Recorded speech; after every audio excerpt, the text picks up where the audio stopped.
Assalamualaikum warahmatullahi wabarakatuh. Kami dan rekan-rekan saya di sini akan menjelaskan tentang kode dari tugas, mata kuliah data mining yang diampu oleh Pak Arya Waskita. Pertama-tama perkenalkan, nama saya Muhammad Mahmud Yunus. Saya Billy Raditya Akbar. Saya Imaduddin Ghazali. Saya Rio Permana Mardianto. Dan saya Hamzah Fahrudin Mutazar.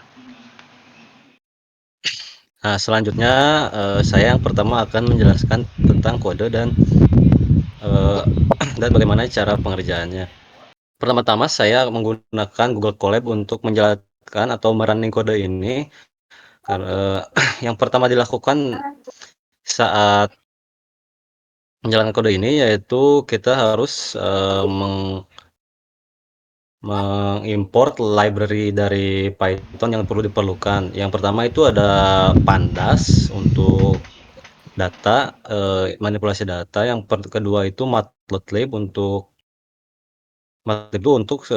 Matplotlib sepaket sama Seaborn untuk visualisasi. Yang ketiga itu kita sklearn atau scikit-learn yang di sini ada banyak cabangnya, ada dataset, ada ensemble, model prediction, preprocessing, dan lain selanjutnya. Selanjutnya saya akan meload datasetnya dari sklearn tadi. Selanjutnya saya akan mendeclare kodenya dengan pertama itu mendeclare dengan nama wine. Ini sebenarnya bebas ya, kita boleh memakai apapun, tapi karena datasetnya wine, saya akan menggunakan wine dari dataset scikit-learn, yaitu dengan from scikit dataset import load wine. Lalu kita df itu mendeklarasikan wine yang di load tadi menjadi wine, menjadi data frame. Selanjutnya kita akan display dari wine ini head to 5 dataset. Ini datasetnya ada beberapa fitur-fitur alkohol atau wine, dan targetnya itu kita akan melakukan targeting di pemisahan ini. Pertama itu yaitu X sebagai fitur-fitur tadi, yang Y sebagai targetnya. Ya, selanjutnya adalah standar scaler. Standar scaler itu fungsinya untuk menormalisasikan. Nah, selanjutnya itu kita akan memanggil fungsi train test split. Train test split ini fungsinya untuk memisah data jadi xtrain, xtest, ytrain, ytest menggunakan fungsi ini. Yang memisahkan xtrainnya itu maksudnya ya tesnya itu test size datasetnya 25% dengan random set 42. Sekian dari saya, lanjut sama Billy. Oke, selanjutnya saya akan menjelaskan kode dari model sama dengan Random Forest Classifier, yang dimana kode ini merupakan bagian dari proses pembuatan model klasifikasi menggunakan algoritma Random Forest yang termasuk dalam kelompok algoritma ensemble learning. Random Forest sering digunakan dalam data mining untuk tugas-tugas klasifikasi maupun regresi karena akurasinya yang tinggi dan kemampuan mengatasi overfitting. Penjelasan dari baris pertama yaitu Random Forest Classifier ini adalah fungsi dari pustaka scikit-learn yang digunakan untuk membuat model random forest. Selanjutnya adalah n_estimator sama dengan 100 menunjukkan jumlah pohon keputusan atau decision tree yang akan digunakan dalam hutan acak. Semakin banyak pohon, biasanya hasil prediksi menjadi lebih stabil. Selanjutnya adalah kode dari random_state sama dengan 42 digunakan untuk memastikan hasil yang konsisten setiap kali program dijalankan. Reproducibility. Tujuan membuat objek model klasifikasi random forest dengan parameter yang telah ditentukan, yaitu untuk melatih model menggunakan data pelatihan. Lalu x_train merupakan fitur-fitur atau atribut dari data pelatihan, dan y_train merupakan label atau target yang ingin diprediksi oleh model. Jadi kesimpulan pada kode ini Kode ini menunjukkan tahapan utama dalam supervised learning, yaitu membangun dan melatih model klasifikasi menggunakan random forest. Model yang sudah dilatih nantinya bisa digunakan untuk memprediksi data uji atau testing dan dianalisis performanya menggunakan metrik seperti akurasi, precision, recall, atau confusion matrix. Oke, jadi di bagian ini saya mengevaluasi seberapa bagus model saya dalam mengenali jenis wine dari data uji. Pertama-tama saya pakai model egg_predict dalam kurung egg_test buat prediksi jenis wine-nya. Lalu hasilnya disimpan di variabel y_pred. Setelah itu saya gunakan classification report dari scikit-learn buat nunjukin performa modelnya, supaya nama kelas ditampilkan gak cuma angka 0, 1, 2. Saya tambahin target underscore name sama dengan wine.target underscore name, jadi lebih jelas kalau itu kelas underscore 0 atau kelas underscore 1. Nah, di laporan ini ada 4 metrik utama yang ditampilkan. Yang pertama ada precision. Itu ngukur seberapa akurat prediksi model di tiap kelas. Jadi kalau model bilang itu kelas underscore 1, seberapa sering tebakan itu benar. Terus selanjutnya ada recall. Ini buat lihat apakah model bisa nemuin semua data dari kelas tertentu. Misalnya semua data kelas underscore 2 ketangkep atau enggak. Terus selanjutnya ada F1 score. Ini gabungan dari precision dan recall. Jadi cocok buat lihat apakah model seimbang dalam hal akurat dan lengkap. Yang terakhir ada support. Itu jumlah data asli dari masing-masing kelas. Jadi kita tahu berapa banyak data yang diuji per kelas. Hasil evaluasinya model saya dapat nilai sempurna. Precision, recall, dan F1 score semuanya 1 alias 100%. Artinya model bisa nebak semua data uji dengan benar tanpa ada yang salah klasifikasi. Jadi secara keseluruhan dari evaluasi ini bisa disimpulkan bahwa model bekerja sangat baik dalam mengklasifikasikan jenis wine berdasarkan fitur-fitur kimianya.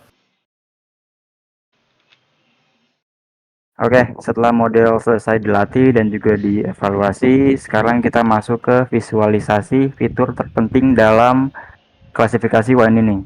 Karena pastinya kita juga ingin tahu kan fitur kimia mana aja sih yang paling berpengaruh dalam menentukan jenis wine itu. Yang pertama di sini kita ambil fitur penting dari model random forest menggunakan atribut fitur important. Nah, fungsinya buat apa sih? Jadi nilai ini tuh nanti menunjukkan kontribusi masing-masing fitur terhadap keputusan model, dan semakin tinggi nilainya itu semakin penting juga si fitur tersebut gitu. Nah, selanjutnya di sini kita bikin data frame dengan 2 kolom.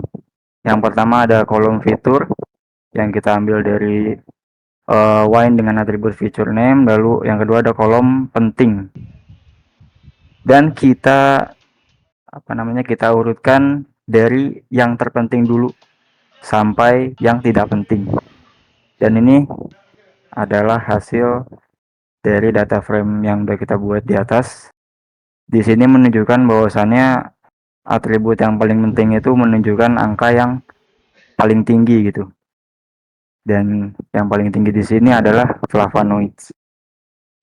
Selanjutnya di sini kita masuk ke dalam visualisasi ininya fitur pentingnya menggunakan bar chart dengan library Seaborn.